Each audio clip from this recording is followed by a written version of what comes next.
আর আমরা তারা ঘুমাই কেমনে এই সারাদিন বালু বালু করে একটা বিড়ি টানতে টানতে মনে হিটের বাট্টাটা করার লগে লগে আটতে আছে বিড়ি টানতে টানতে গিয়া ঘরে গিয়া সেইটা বিড়ি রেটা দিয়ে হালাইয়া কোনো ম্যাসওয়াক নাই কোনো দাঁত মাজা নাই কিচ্ছু নাই এই বড়বড়ার মতো মুখের মৃত্যু গন্ধ গিয়া সেরা গিয়া মেকাইপিয়ে হইতা সহালে উঠটা দেখে লুঙ্গি উঠত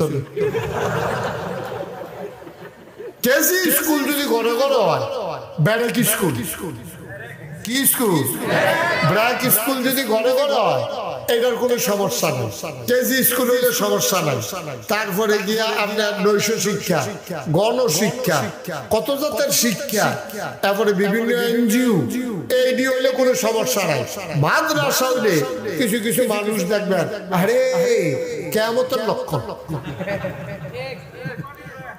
কিয়ামতের লক্ষণ কি রে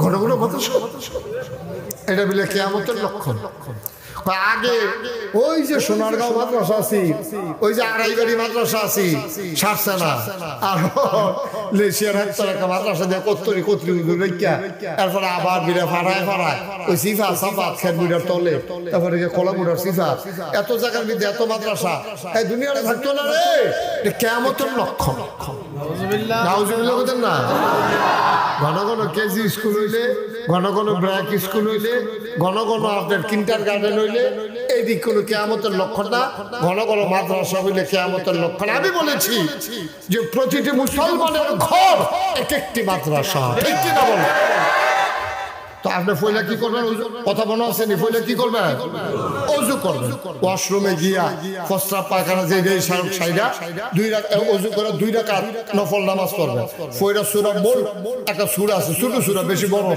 এই সূরা মুলক তা তেলাওয়াত করবেন কইরা সেটা গায়ের চাদরটা অথবা গামছাটা দিয়া এই বিছনাটারে জারা দিবেন আমরা তো সব বিছনা জারা দেই কি দিয়া সোলার ঝাড়ু দিয়া বিছনাটা ঝাড়ু বানাই লইছে না এটা দিয়া আদায় করলে সমস্যা কি জানেন মানুষের গায়ে থেকে প্রতিদিন চামড়া উঠে পাতলা পাতলা চামড়া যেটা আপনি দেখেন না এটা আপনার চোখে দেখার সম্ভাবনা এই চামড়াটি বিছনাত পড়ে থাকে এইটি আবার যদি শৈল লাগে তখন ক্যান্সারের জীবাণু পয়দা হয় নাউজুবিল্লাহ বলেন না এই চামড়াটি ঝাড়ু দিয়া ফিডা দিলে এত পাতলা এটা যায় না উইডা আবার পড়ে থাকে কিন্তু যদি লুঙ্গি দিয়া গামছা দিয়া দেয় এটি শৈলা সুবহানাল্লাহ পায় আবার ঝাড়ু দিয়া আস্তে করে আপনি শুইবেন ফয়লা সিট তুইয়া শুইবেন শুইয়া সেটা আপনি আয়াতুল কুরসি পড়বেন আয়াতুল কুরসি পড়া সেটা তারপরে আপনি সূরা ইখলাস সূরা ফালাক সূরা নাস তারপরে সূরা কাফিরুন চারটা সূরা পড়বেন আয়াতুল কুরসি পড়া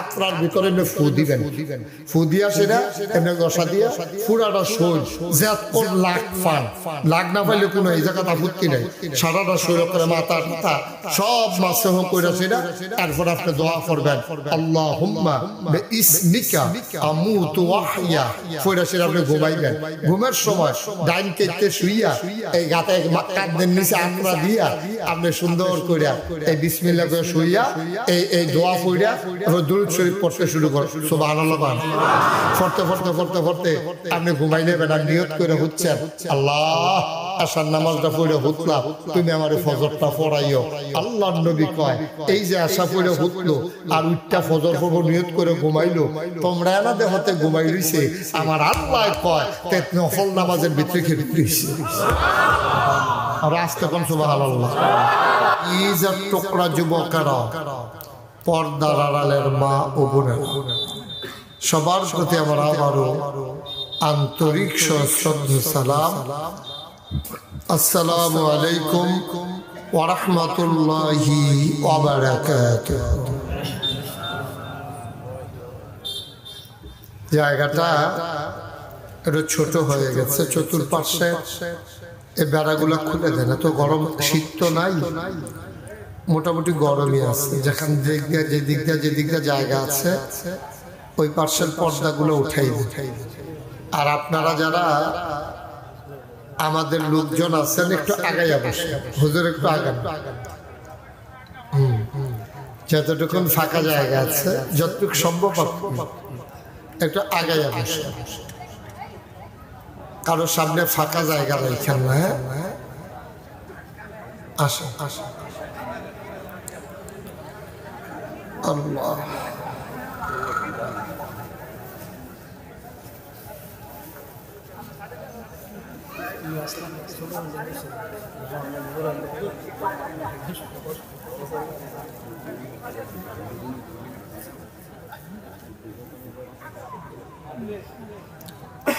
জি আমরা সবাই পড়ি আলহামদুলিল্লাহ।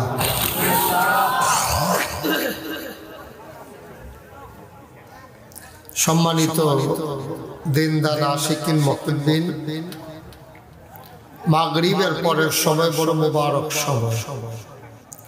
আল্লাহর ওলিগণ, আল্লাহর নবীগণ এই সময়টাকে অনেক গুরুত্বের সাথে কাজে লাগিয়েছেন।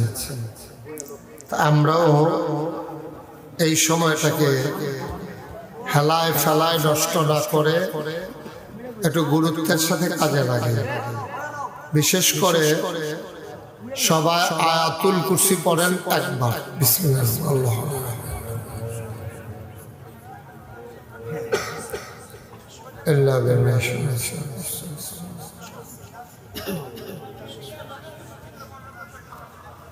সূরা হাশরের আখির আয়াত। আউযু বিল্লাহি সামিউল আলিম মিনাশ শাইতানির রাজিম। হুয়াল্লাহু আল্লাযী লা ইলাহা ইল্লা হুয়া আলিমুল গায়বি ওয়াশ শাহাদাতি। আল মালিকুল কুদ্দুস সালামুল মুমিনুল মুহাইমিনুল আজিজুল জব্বারুল ওয়াল্লাহু খালিকুল আলিম। আস্তাগফিরুল্লাহ রাব্বি মিন কুল্লি যামবিন ওয়া আতুবু ইলাইহি। আল্লাহুম্মা আজিরনি মিনান নার। আল্লাহুম্মা সূরা ইখলাস, কুল হুয়াল্লাহু, দরুদ শরীফ, আল্লাহুম্মা সাল্লি আলা সাইয়্যিদিনা।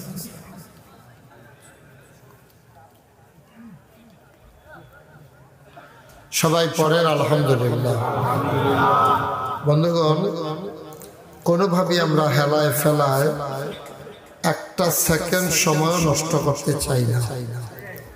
যেহেতু সময় খুব কম, আমরা সরাসরি মূল আলোচনায় চলে যেতে চাই। আপনারা জানেন যে এই মাদ্রাসাটা আয়েশা খাতুন ইসলামিয়া মাদ্রাসার নাম শুনলে মনে হয় এটা মেয়েদের মাদ্রাসা, কিন্তু এটা মেয়ে ছেলে উভয়ই আছে, শুধু মেয়েদের মাদ্রাসা না। বলেন আলহামদুলিল্লাহ। আমরা এখানে যারা আছি আমরা সবাই এখানে মুসলমান। পার্শ্ববর্তী কিছু ঘর আমাদের হিন্দু ভাইয়েরাও আছে, আশেপাশে কিছু হিন্দু মানুষের বাস আছে, আর অনেকেই এখানে যারা আসছে আমরা সবাই মুসলমান।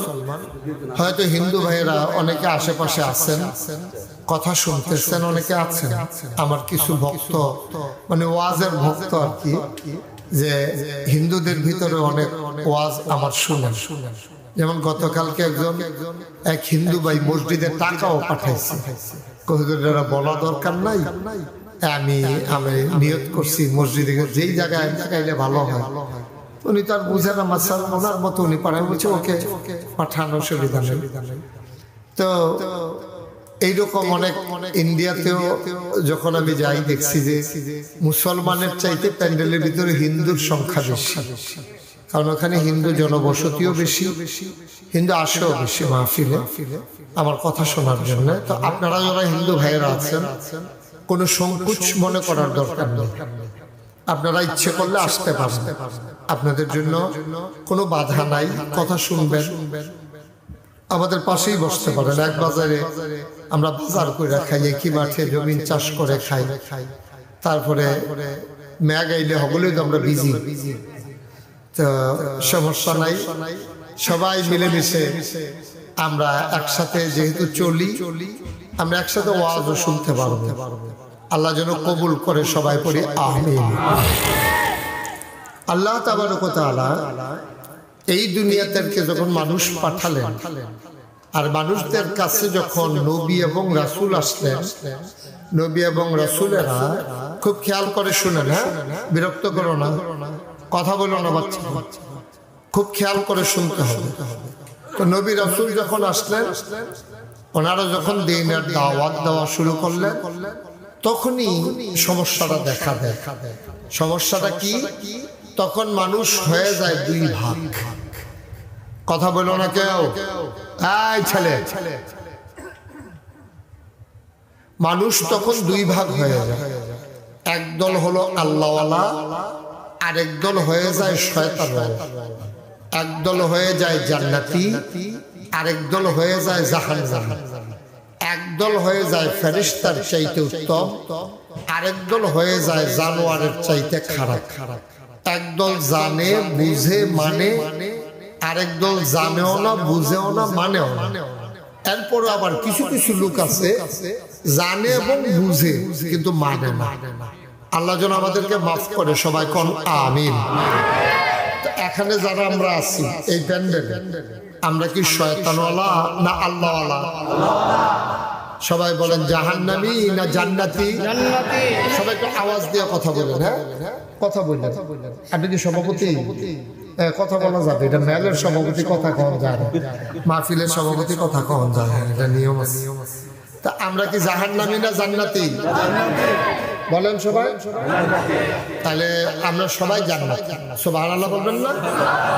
আমরা শয়তানওয়ালা না আল্লাহওয়ালা? আমাদের ব্যাপারে কোরআন শরীফে আয়াত আছে এবং অনেকে জানে অনেকে জানে না। আল্লাহ রাব্বুল আলামিন তার বন্ধু নবীকে ডেকে বলেন, কুল, হে রাসূল আপনি বলেন, হাল ইয়াস্তাবিল্লাযীনা ইয়ালামুনা ওয়াল্লাযীনা লা ইয়ালামুন, যারা জানে যারা জানে না দুই দল কি সমান? কয় যে না, দুই দল কখনো সমান হইতে।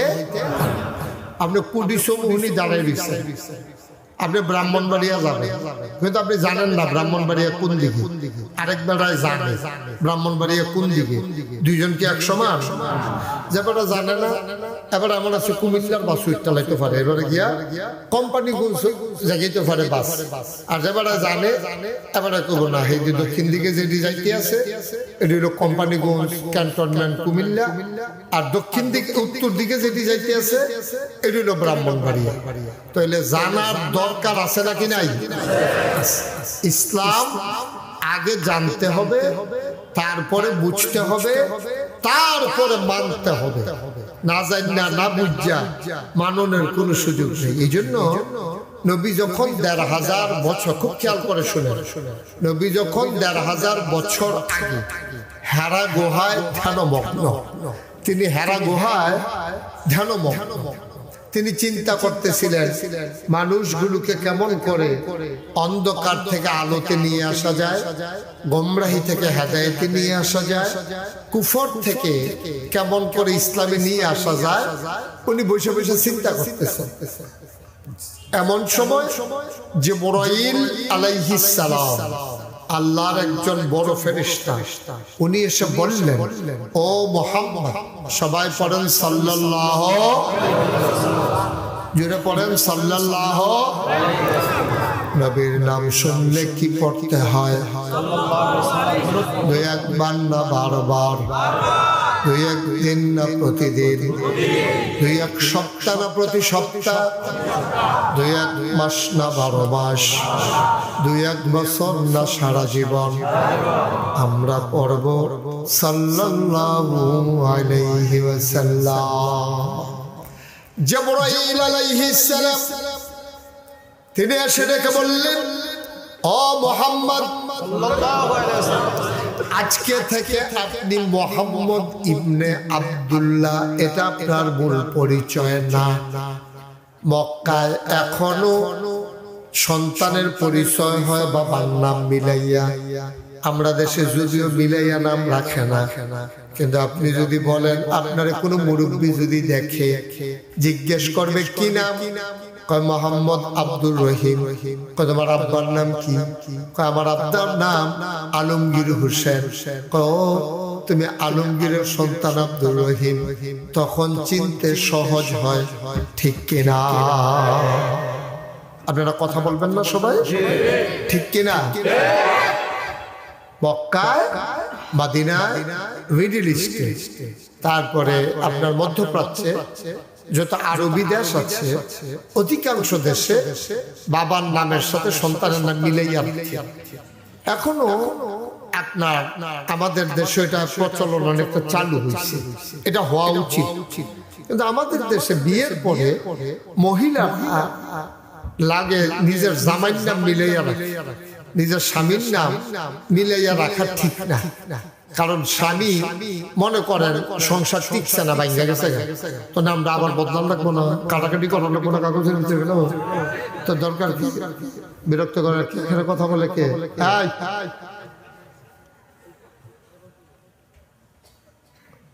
তো এটা কি হবে যদি স্বামীর নামের সাথে যদি নাম মিলাই রাখে, কোনো কারণে যদি সংসার ভেঙে যায়, কোনো কারণে তালাক হয়ে গেল, তখন দেখা যাবে এই নামটা আর থাকবে।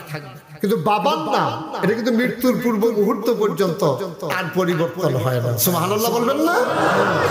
পরিবর্তন হওয়ার কোনো সুযোগ নেই। আল্লাহর নবী তিনি যখন হারা গুহায় ধ্যানমগ্ন, জিবরাইল আলাইহিস সালাম এসে ডেকে কয়, ও মুহাম্মদ সাল্লাল্লাহু আলাইহি ওয়াসাল্লাম, আপনার মূল পরিচয় মুহাম্মদ ইবনে আব্দুল্লাহ না, আজকে থেকে আপনার মূল পরিচয় মুহাম্মাদুর রাসূলুল্লাহ। বলেন সাল্লাল্লাহু আলাইহি ওয়াসাল্লাম। ও মুসলমান, মন দিয়ে শুনো। আবার জিবরাইল ডাক দেয়া কয়, ইকরা, আপনি পড়ুন। নবীজিরে কয়, সুবহানাল্লাহ কয় না? নবীজি কয় না, আমি কোনোদিন পড়ি নাই, পড়তে জানিও না। আমি জীবনে কোনোদিন কোনো মক্তবে যাই নাই, কোনো হুজুরের কাছে যাই নাই। আমার আব্বা মারা গেছে আমার জন্মের আগে। আমার আম্মা 6 বছর বয়সে ইন্তেকাল করছে। আমি দাদার হাতে মানুষ হইছি, পরে চাচা আবু তালেবের কাছে। আমি তো কোনোদিন কোনো মক্তবে মাদ্রাসায় ভর্তি হই নাই, আমি তো পড়তে জানি না। আল্লাহ রাব্বুল আলামিন তাকে ইলম দান করলেন, তিনি এখন শিখতে শুরু করলেন, পড়তে শুরু করলেন। ও মুসলমান, মুহাদ্দিসিনে কেরাম, মুফাসসিরিনে কেরাম, মুফতিয়ানে আযম, এই জন্য সবাই কয় যে ইলম অর্জন করা ফরজ। কতটুকু এটা নিয়ে কথা আছে, ঠিক কিনা? ইলম অর্জন করা যে ফরজ, এতে কোনো সন্দেহ নেই, কিন্তু কুদ্দুরা ফরজ এইটা নিয়ে কথা আছে, সন্দেহ নাই, মানে কথা আছে। এক একজন এক একটা মত দিচ্ছে, কিন্তু ইলম অর্জন করতেই হবে। এটা ফরজ। এটা কোন ইলম? সরাসরি আনা। এটা কোন ইলম? কখনো। এটা কোন ইলম? টুইঙ্কেল টুইঙ্কেল না। এটা কোন ইলম? এটা দ্বীনি ইলম অর্জন করা প্রতিটি মুমিন মুসলমান নরনারীর উপরে নফল না ফরজ? আর কুদ্দুর ফরজ। সবাই বাংলাদেশে ফিরসা বইয়া যাওয়ার লাগবো এমন কোনো কথা নেই। সবাই বাংলাদেশ মুফতি সাহেব হইব এমন কোনো কথা নেই। সবাই বাংলাদেশ মুহাদ্দিস মুফাসসির হইব এমন কোনো কথা নাই। সবাই মাদ্রাসার প্রভাষক হইব, মুহতামিম হইব, হাফেজ সাহেব হইব এমন কোনো কথা নেই। তইলে আর পড়ানো রইল গীতা? ফির সাহেব হন লাগতো না, মুহাদ্দিস হন লাগতো না, মুফাসসির হন লাগতো না, মুফতি হন লাগতো না, মুহতামিম হন লাগতো না, ইমাম সাহেব হন লাগতো না। তো সবাই আমরা কিতা হন লাগবো? কয়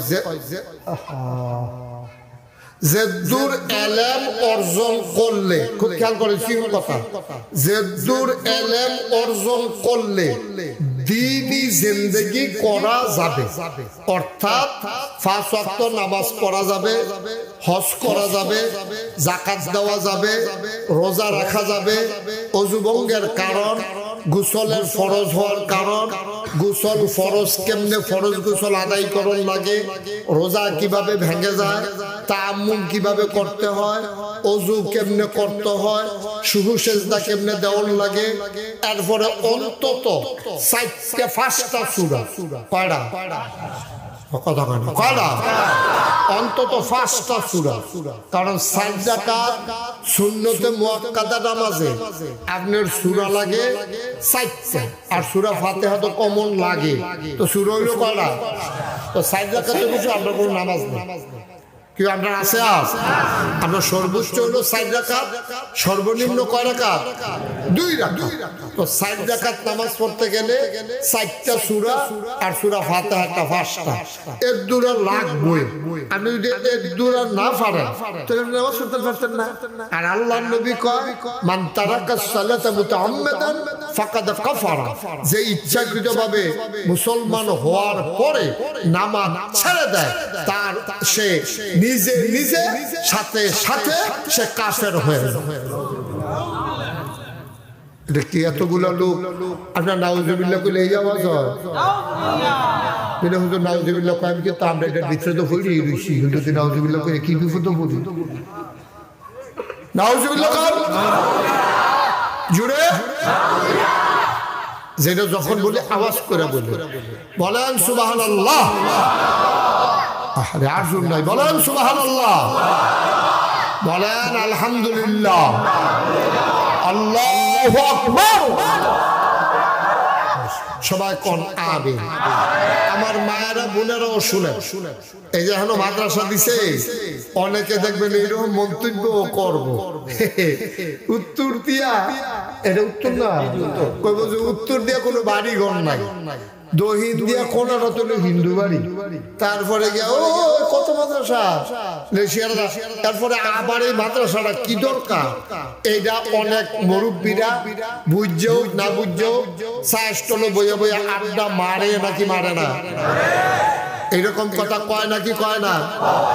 তারা এই কিছু দেহে কিছু দেখে না। কেজি স্কুল যদি ঘরে ঘরে হয়, ব্যারেক স্কুল, কি স্কুল, ব্র্যাক স্কুল যদি ঘরে ঘরে হয়, এটার কোনো সমস্যা নেই, কেজি স্কুল হইলে সমস্যা নাই। তারপরে গিয়া আপনার নৈশ শিক্ষা, গণশিক্ষা, কত জাতের শিক্ষা, তারপরে বিভিন্ন এনজিও, এইডি হইলে কোনো সমস্যা নাই। মাদ্রাসা হইলে কিছু কিছু মানুষ দেখবেন, আরে কিয়ামতের লক্ষণ, কিয়ামতের লক্ষণ কি রে, ঘন ঘন মাদ্রাসা, এটা বলে কিয়ামতের লক্ষণ। আগে ওই যে সোনারগাঁও মাদ্রাসা আছি, ওই যে আড়াইবাড়ি মাদ্রাসা আছি, সারছে না, আর লেশিয়ার একটা মাদ্রাসা দিয়ে কত্তরি কত্তরি রেখা, তারপরে আবার বিড়ে ফাড়ায় ফাড়ায় ওই সিফা সাফাত খেত বুড়ার তলে, তারপরে কলা বুড়ার সিফা, এত জায়গার মধ্যে এত মাদ্রাসা, এই দুনিয়াটা থাকতো না রে, কিয়ামতের লক্ষণ। নাউজুবিল্লাহ বলেন না। ঘন ঘন কেজি স্কুল হইলে, ঘন ঘন ব্র্যাক স্কুল হইলে, ঘন ঘন আপনার কিন্টার গার্ডেন হইলে, এই দিক কোনো কিয়ামতের লক্ষণ না। ঘন ঘন মাদ্রাসা হইলে কিয়ামতের লক্ষণ। আমি বলেছি যে প্রতিটি মুসলমানের ঘর এক একটি মাদ্রাসা, ঠিক কিনা বলেন? এটার হেডমাস্টার হইল আব্বা আর হেড মিস্ট্রেস হইল আম্মা, এটা আর ফলাফান্ডি সুইটা সেটারি এইটা হইলো এই ছাত্র। সুবহানাল্লাহ না কেন? যদি এইরকমই হইতো, প্রতিটি ঘর যদি মাদ্রাসা হইতো, সুবহানাল্লাহ বলবেন না? প্রতিটি ঘর যদি মাদ্রাসা হইতো, তাইলে আজকে আমার এই যুব সমাজ এই ধ্বংসের দিকে যাইতো না। এখন যদি আমি 4টা ফলারে মাস্কারা দিয়া আলাম তারা সুরারা জিগাই, কে বলছে পারবে না? কথা বলছে কে? তুমি বলছো কেন? কথা বলতে তোমারে বলছি, বলছি তোমারে কথা বলতে, তো বেয়াদবি করো নাকি বইয়ে বইয়ে আনো? হ্যাঁ ডাক করো, চুপ চুপ, আমিন কর, জোরে কোন আমিন। কয়েকবার সাইড টক করছো, কি বেহতের হুজুর লাগে নাকি তোমার কাছে? অক্করে বল যাবে দুইটা, তুই লালাম ধরলে চিনো।